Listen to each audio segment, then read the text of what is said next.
છંદ મને બહુ ગમે છે. ઘણા કરોડપતિના ઘરે મહેમાન હોય ને, રૂપિયાવાળાના ઘરે પ્રસંગ હોય, લગ્ન હોય, એટલે ભાઈઓ બિચારા આર્થિક રીતે નબળા હોય, પૈસા ટકે.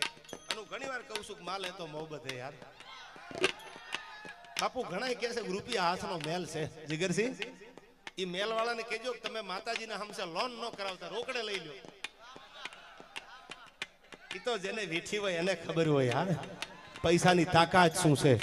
સવારમાં દવાખાને જવાનું હોય, દવાખાનું આવીને ઊભું રહી ગયું હોય, ગામના પાદરમાં એક બસ નીકળતી હોય પોપટભાઈ, અને ગામમાં ઉસીના પૈસા લેવાના હોય, એ ભાઈ જાગ્યા ન હોય, આ બસ આવવાનું ટાણું થઈ ગયું હોય, દવાખાનાનો દર્દી હાર્યા હોય અને પૈસા વાંકે બસ વહી જાય, એને કોક દી પૂછજો પૈસા શું છે યાર, તો ખબર પડે. બાકી નાણા વગરનો નાથીઓ અને નાણે નાથા લાલ. સકડો રિક્ષા તગો હાંકતો હોય નાથીઓ, આખું ગામ નાથીઓ નાથીઓ કરતો, નાથા ફેરો કરી જાજે, રૂપિયા થઈ જાય એટલે કેમ છો નાથાલાલ. આ પૈસાની તાકાત છે યાર. કાજીની કૂતરી બીમાર પડ્યું, ઘણી વાર દાખલો દઉં છું, આખું ગામ ખબર પૂછો કે બાપુ કે તમારી કૂતરીને એકચ્યુઅલી તબિયત ખરાબ હતી, હવે કૂતરી ક્યાં ગઠીમાં હતી એની, તો એને ખબર પૂછવા ગયા. શું કામ? કાજી પૈસા વાળો હતો, કાજીનું નામ હતું એટલે એને હારું લગાડવા ગયા. એકચ્યુઅલી કાજીભાઈ તમારી કૂતરી બીમાર હતી, એકચ્યુઅલી એને મજા નહોતી, એકચ્યુઅલી આમ છે તેમ છે બધું કર્યું, પણ જેથી કાજી ગુજરી ગયો ને તેથી શમશાનમાં કાગડા ઉઠતા હતા કે હવે હારું કોને લગાડું. આ દુનિયા છે, નક્કી તમારે કરવાનું છે યાર.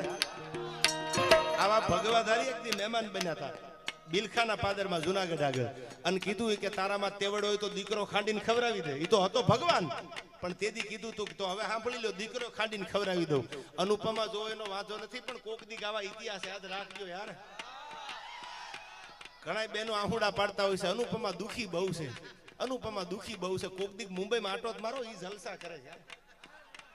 દુખી તો આપણે છીએ બાપુ, માનસરોવર બાપુ, આપણે કરવાની શું જરૂર છે? ઇતિહાસને યાદ રાખવાના છે. ભારત વર્ષની દીકરી ઇંગ્લિશ મીડિયમમાં ભણતી હોય, ગુજરાતી મીડિયમમાં ભણતી હોય, ભણવાનું, education is the best weapon. મોટામાં મોટું આ જમાનાનું હથિયાર હોય તો ભણતર છે. એ તમે જાણો છો. બાવળિયાળી હમણાં થોડા સમયમાં એક જબરજસ્ત આખી છાત્રાલયનું જે ઓપનિંગ થવા જઈ રહ્યું છે થોડા સમયમાં. અને બીજી વાત કરું, આઈબીએસ ગ્રુપ છે, આયા યદુવંશી ભરવાડ સમાજ ગ્રુપ, એને પણ એકવાર જોરદાર તાળીઓથી વધાવો. સમાજના કેટલાય સારા કામ કરવા નીકળ્યા છે, અને એને નક્કી કર્યું છે કે છાત્રાલય બને એમાં education is the best weapon. મોટામાં મોટું હથિયાર આ જમાનાનું ભણતર છે, ભણાવજો. પણ ભણતરની હારે હારે હું એટલું કહું છું, 18 વર્ણ માટે કોઈ જ્ઞાતિ નહીં, કે દીકરીને બાજુમાં બેહારી આપણો હનુમાન કોણ હતો, બાપુ આપણો રામ કોણ હતો, આપણો કૃષ્ણ કોણ હતો, આ બધાય જે આપણા ભગવાન છે, આપણા નગા લાખાનો ઠાકર કોણ હતો, ભલે મીડિયમ ઇંગ્લિશમાં ભણતા હોય, એને આવું શીખવાડજો. એને ગીતાના જ્ઞાનની ક્યારેક વાતો કરજો, એને ક્યારેક શિવાજીના હાલડા સંભળાવજો, એને ક્યારેક અણહિલ ભરવાડની વાત કરજો, એને ક્યારેક રા નવઘણની વાત કરજો. અને મોટી થાય ને તો એને કોક દી બેન જાહલની વાત કરજો, દીકરીઓ દેશમાં કેવી હતી. અને એથી આગળ કહું તો એને 1857ના વિપ્લવમાં હાથમાં તરવાર લીધી, અને તેથી બ્રિટિશરોની સરકાર હતી. આપણો કાયદો, આપણી પોલીસ તો હજી શરમય ભરે કે આ દેવાયતભાઈ છે કે માનસરોવર બાપુ છે, તો કઈક શરમય ભરે હજી. તેથી તો બ્રિટિશરો હતા. અંગ્રેજી હુકુમતની સામે 1857ના વિપ્લવમાં આ દેશની દીકરી હાથમાં તરવાર લીધી, અને બાપુ અંગ્રેજોના દાંત ખાટા કરી દીધા. અને તેથી અંગ્રેજો પૂછતા હતા છે કોણ? અંગ્રેજોના પાયા હલબલાવ્યા કે તો ઝાંસીની રાણી લક્ષ્મીબાઈ છે. આવી દીકરીઓ આ દેશની હતી. 1857ની વાત કરી, પાછા આવો ત્યાંથી 1817માં એક જબરજસ્ત યુદ્ધ થયું બાપુ બ્રિટિશરોની સામે. તોપના ગોળા મુકાઈ ગયા હતા 1817માં, 1857માં નહીં. ઈ 22 વર્ષની દીકરી હતી. બે હાથમાં તરવાર લઈને 1 2 3 નહીં, 2600ના દળ કટક લઈને યુદ્ધના મેદાનમાં ઉતરી બ્રિટિશરોની સામે. મધ્યપ્રદેશમાં ઇન્દોરના રાજા યશવંતરાય હોલકરની દીકરી, અને એને કીધું તું તમારા દાંતનો ખાટા કરું તો હું મારી જનેતાનું થાવણ લઈ જવું યુદ્ધના મેદાનમાં.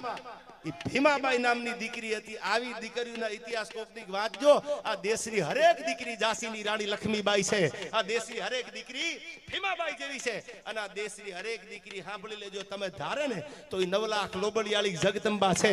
અરે આ દુહો મને યાદ આવે છે, નારી પ્રીત में રાધા બને. આ દેશની નારી જો પ્રેમ કરે ને તો રાધાના જેવો બાપુ પ્રેમ કરે. દુહા સાંભળજો, નારી પ્રીત में રાધા બને અને ગ્રહસ્થી में બને જાનકી. આ દેશની દીકરી ચોરીએ ફેરા ફરી અને પોતાના પતિની હારે હાલતી થઈ જાય તો જાનકીની જેવા માથે ઘરના ઘા દુખના થઈ જાય ને તો ધરતીમાં હમાઈ જાય. બાકી નક્કી કરી લે કે એની આબરૂની મુઠ્ઠી ઉગાડી નહીં થવા દઉં. નારી પ્રીત में રાધા બને અને ગ્રહસ્થી में બને જાનકી. હવે કડી સાંભળજો, અરે કાલી બન કે શીશ કાટે જબ બાત હો सम्मान की. કાળકા બની જાય, હાથમાં તરવાર લઈ લે અને હામાં દુશ્મનોના માથા ઉતારી લેજો પોતાના સમાનની વાત હોય તો આ નારીની તાકાત છે નારી પ્રીત में राधा बने અને गृहस्थी में बने जानकी अरे काली बन के शीश काटे जब बात होवे सम्मान की પોતાના સમાનની વાત આવે ને તેથી આ દેશની દીકરીઓએ માથા ઉતારી લેતા વાર નથી લાગી ઈ આ દેશની દીકરી છે સાહેબ એને તમે ભણાવજો ગણાવજો પણ એને આપણી ધરોહરની આપણી સંસ્કૃતિની આ સનાતન ધર્મની વાતો સંભળાવજો શું કામ કે એના કુખેથી જે દીકરા જન્મે એના કુખેથી જે દીકરી જન્મે ઈ સાહેબ આ ભારતની પેઢીઓ છે આ ભારતનું આવનારું દાતાર છે ભારતનો આવનારો મર્દ માણસ છે એટલા માટે અમે આ ગળા તાણી તાણી તમારી સામે વાતો કરી છે કે એવું કંઈક સમજાવજો એવું કંઈક શીખવાડજો ત્યારે મને યાદ આવે છે આયા પણ મને અહીંથી ફરમાય છે એટલે અમારે સ્વર્ગસ્થ એવા લાલો માધવ તમે પડકારો કર્યો છે એટલે મને લાગે છે માણે કે ખારું તો કર્યું છે કારણ કે બાંપા ખદડાવાય કોઈ પડકારા ન હોય આ હું ઘણી વાર કહું છું મરદની મોકાણમાં જાતા તમે રૂડા લાગશો યાર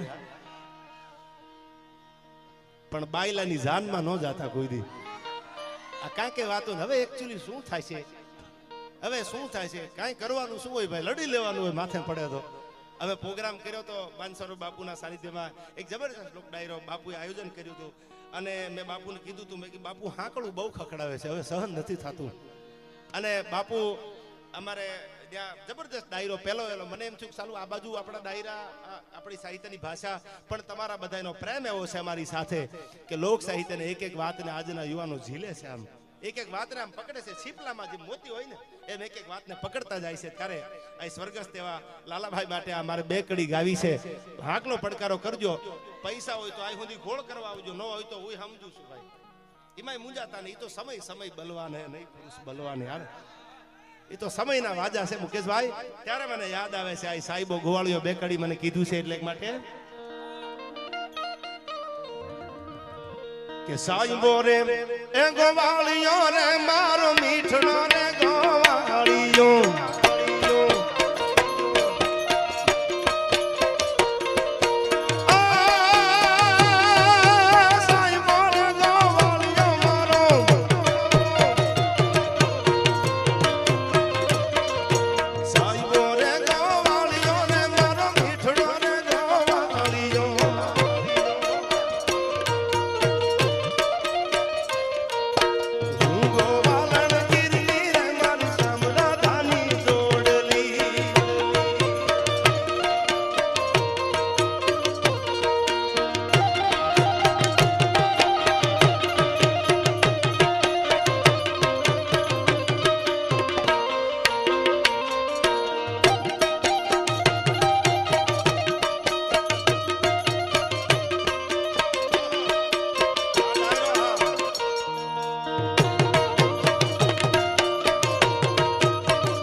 પરિષદ બજરંગ દળ કારેલી બાગ પ્રખંડ દ્વારા 17 એપ્રિલ 2024 રામનવમીની ભવ્ય શોભાયાત્રા રાખી છે તો બધાય મારા હિન્દુ ભાઈઓને આ પ્રોગ્રામના માધ્યમથી આમંત્રણ આપવા માટે બધાને જોડાવા માટેનું આમંત્રણ છે અધ્યક્ષ ભરતભાઈ ભરવાડ મંત્રી શ્રી કલ્પેશભાઈ જોશી વિશ્વ હિન્દુ પરિષદ કારેલી બાગ હવે એટલું જરૂર કશા જાહેરાત થઈ છે એટલે હિન્દુના દીકરા હોય તો ઉભા રહેજો ને